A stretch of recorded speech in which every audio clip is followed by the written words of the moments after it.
Le samedi 14 septembre, la plénière de la Chambre basse du Parlement a examiné et adopté 5 projets de loi d'habilitation sollicités par le gouvernement et a déclaré récevable le rapport du Bureau sur les initiatives parlementaires au cours de cette session finissante. Parmi les lois d'habilitation examinées et adoptées par la plénière de ce samedi, plusieurs concernent des matières liées au ministère de Finances. Le patron de ce ministère, Doudou Fouamba, qui a porté ses projets de loi devant les élus du peuple, a déclaré que ces autorisations attendues des élus nationaux vont permettre au gouvernement d'exécuter le projet de développement le plus urgent. Dans le cadre des 6 engagements de son Excellence Monsieur le Président de la République, chef de l'État, le gouvernement de la République démocratique s'est engagé à assurer plus d'accès aux services de base en faveur de nos populations, en réduisant progressivement les disparités géographiques entre les milieux rural et urbains en ce qui concerne notamment l'offre de services sociaux, c'est lié à l'approvisionnement durable des services de l'eau et de l'assainissement.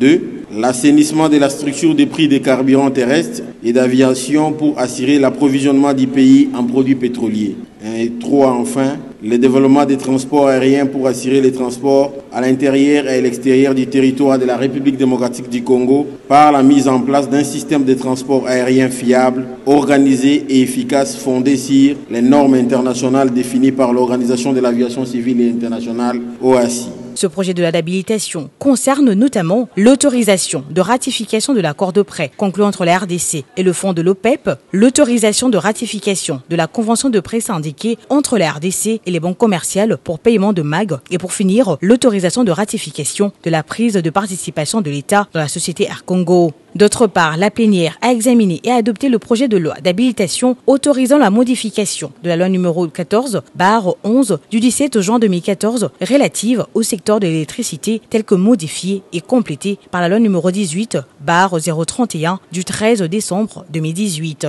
Portée par le ministre de Ressources hydrauliques et électricité, Teddy Luamba, la modification de cette loi relative au secteur de l'électricité propose plusieurs innovations dans les énergies renouvelables, la transition énergétique, la décarbonisation et bien tant d'autres grâce à l'accompagnement de la Banque mondiale dans le cadre du programme M300.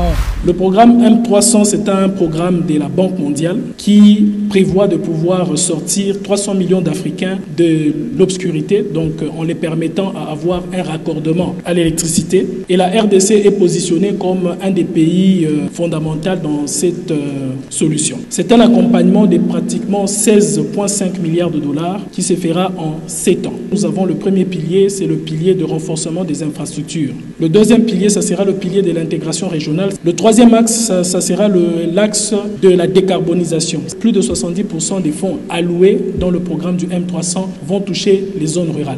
Le quatrième axe, ça sera l'axe de l'intégration du secteur privé dans l'accompagnement de ces actions. Et le cinquième axe, ça sera le renforcement des capacités de l'opérateur public qui est la SNEL. Deuxième matière à l'ordre du jour, le rapport du Bureau sur les initiatives parlementaires au cours de la session budgétaire a été déclaré récevable par les députés nationaux. Dans le présent rapport, présente donc les initiatives prises par les honorables députés nationaux dans le domaine législatif, d'information, de la Chambre et du contrôle budgétaire au cours de la session ordinaire de septembre 2024. Ce rapport renseigne que 14 propositions de loi, dont la plupart portent sur la création des ordres, ont été faites. 39 questions orales avec débat ont été déposées, dont 7 examinées et débattues en plénière. 46 questions écrites ont été adressées aux membres du gouvernement. 6 questions d'actualité, pendant que 5 auditions ont été enregistrées au niveau des commissions permanentes. D'autre part, la plénière a mis sur pied une commission d'enquête sur l'insalubrité, les constructions anarchiques et les embouteillages dans la ville de Kinshasa. Il faut noter qu'une interpellation a été formulée et une motion de défiance a également été examinée au cours de cette session dont la cérémonie de clôture va intervenir le dimanche 15 décembre. Qui sont pour? Qui sont contre?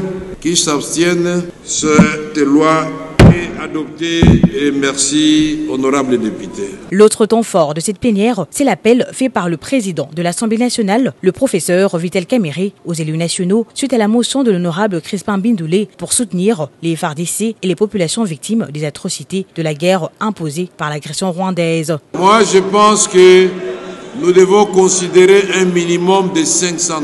Vous savez que par ce geste, vous venez de prouver non seulement votre générosité, mais aussi votre patriotisme. À ces sujets, les députés nationaux ont adhéré à la proposition du speaker de la Chambre basse du Parlement fixant un montant forfaitaire de $500 américains par élu. Les modalités de ce soutien à l'effort de guerre vont être fixées dans le prochain jour.